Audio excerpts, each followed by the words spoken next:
Ever wonder how people even began to predict the future? Like, how'd they go from, I don't know, just guessing to actually using science? Well, it's fascinating, really. This book, Cultures of Prediction, digs into that. We're talking everything from, like you said, just kind of winging it all the way to the tech we've got now. And it looks like we'll be diving into excerpts from all different parts of the book, right? To figure out how this whole prediction thing has changed how we see science and engineering. Absolutely. And it's more than just plugging numbers into a formula, you know?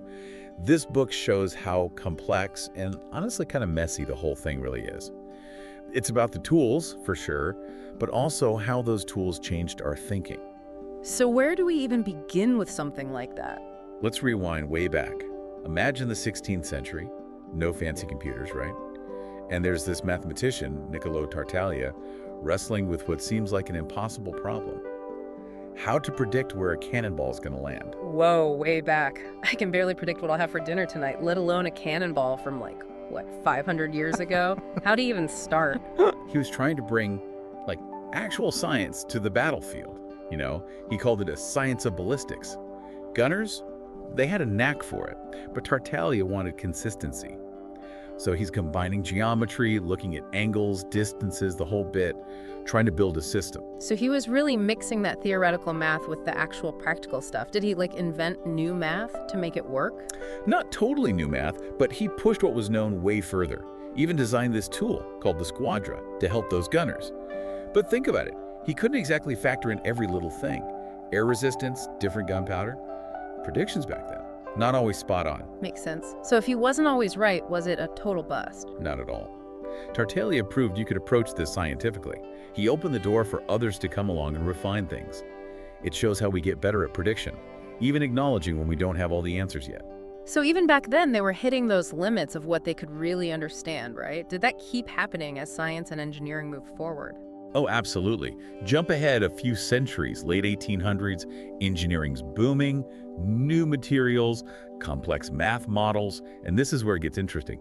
There's this clash, almost like a philosophical fight within the field itself. A philosophy of engineering. Tell me more. What were they battling about? Think of it this way. Should engineers be all about those perfect equations, pure mathematical beauty? Or should they accept that the real world's messy, rely on experiments, even if they can't explain everything perfectly with the math they've got? So the perfect textbook answer versus actually getting your hands dirty and trying it out, seeing what happens. Exactly. And it's a good thing you mentioned textbooks. Because, surprise, it's that blend of the two that won out. Guys like Robert Thurston in the US, Karl Bach over in Germany, they championed both rigorous testing and the math. They knew each had its limits. Yeah, even in high school physics, those perfect formulas never quite matched up with what happened in our experiments. Exactly. Reality throws you curveballs, materials aren't always consistent, conditions change, and you can't capture every single variable in an equation. Thurston, Bach, they got that. So they said, let's test things, push materials to their limit, or gather tons of data, then use the math to make sense of it all. Give engineers real-world guidelines. So instead of aiming for perfect, they were going for close enough, which in the real world was a huge step. You got it. It was a total game changer. New testing, new materials, a whole new understanding of how stuff actually behaved under pressure, all because they weren't afraid to combine theory with a little bit of real-world approximation. That's fascinating. So this close enough idea, did it impact other areas? I'm thinking weather forecasting. That seems way too complex for a single perfect equation. You're on the right track. And that takes us to Lewis Fry Richardson. Picture World War I, trenches, chaos, and this scientist in the thick of it trying to predict the weather. By hand, with equations. Hold on, by hand, no computers, no satellites, just pure brain power. Talk about dedication. Right, he was like a human computer. Richardson was all in on math, being able to unlock the secrets of the weather, gathered all the data, temperature, pressure, you name it, meticulously plugged it all in. That's amazing, especially given he's doing it during a war. But how good could a hand-calculated weather report be? Well, his first attempt took 6 weeks, nonstop, and let's just say it flopped, big time. But, and this is key, his vision was light years ahead. Richardson proved that predicting the weather with math was at least theoretically possible, paving the way for numerical weather prediction. So, kind of like Tartaglia, he moved the ball forward even if his own predictions weren't perfect. But I'm guessing once computers arrived on the scene, everything changed. Oh, absolutely. Mid-20th century, computers were revolutionary. Suddenly, you could do what took Richardson weeks in a fraction of the time.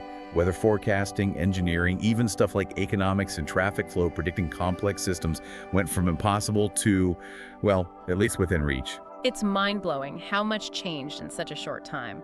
We went from cannonballs and hand calculations to simulating entire worlds on our laptops. I'm ready to hear more about how these powerful tools have changed how we solve problems and what it means for the future of prediction. So computers basically took Richardson's vision and put it on fast forward, right? But it's more than just speed, isn't it? Didn't computers change how we predict things too? Totally. Think about it. Before computers, it was all about getting that one perfect calculation. Like Richardson, weeks of work writing on a single equation. But with computers, you could run simulations, change a variable, see what happens instantly. It became way more experimental. Yeah. So less about nailing it on the first try, more about trial and error. I bet that impacted more than just weather forecasting. Oh yeah, way beyond. Take designing airplane wings. Before computers, you were stuck with wind tunnels, expensive models, all that. But computational fluid dynamics. You could test hundreds of wing designs on a computer, make tweaks, and see the results super fast. Like having a virtual lab, trying out all sorts of crazy ideas without the real-world risks. Exactly. And it's not just planes. Drug discovery, new materials, even predicting the stock market suddenly. We could tackle these insanely complex problems, try to predict things that used to seem totally random. Computers really did turbocharge our predicting powers. But are we losing something with all this power? Like, are we so reliant on these complex tools that we forget the basic science behind it all? That's a million-dollar question, especially now with AI taking center stage. And when you talk about AI and prediction, I gotta ask about self-driving cars. They're basically making life or death predictions every second on the road, right? They are. Self-driving cars, they're at the cutting edge of AI prediction and the heart of it. Something called artificial neural networks. Basically, they're modeled after how our brains work. I've heard of neural networks, but I'll be honest, they kind of freak me out. How can a computer be intelligent enough to drive a car? Well, that's the question, isn't it? Are they truly intelligent? We're still figuring that out. What we do know is that neural networks are really, really good at spotting patterns and then predicting what happens next based on those patterns.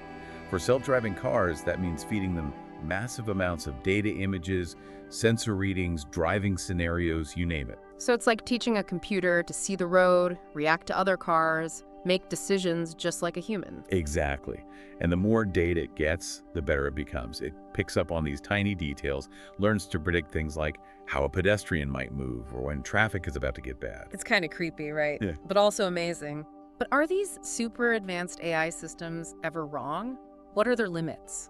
That's what researchers are constantly testing. As smart as they seem, AI systems, even in self-driving cars, are still limited by the data we feed them and the algorithms we humans create to guide their choices. So even in the age of AI and supercomputers, perfect prediction is still a work in progress.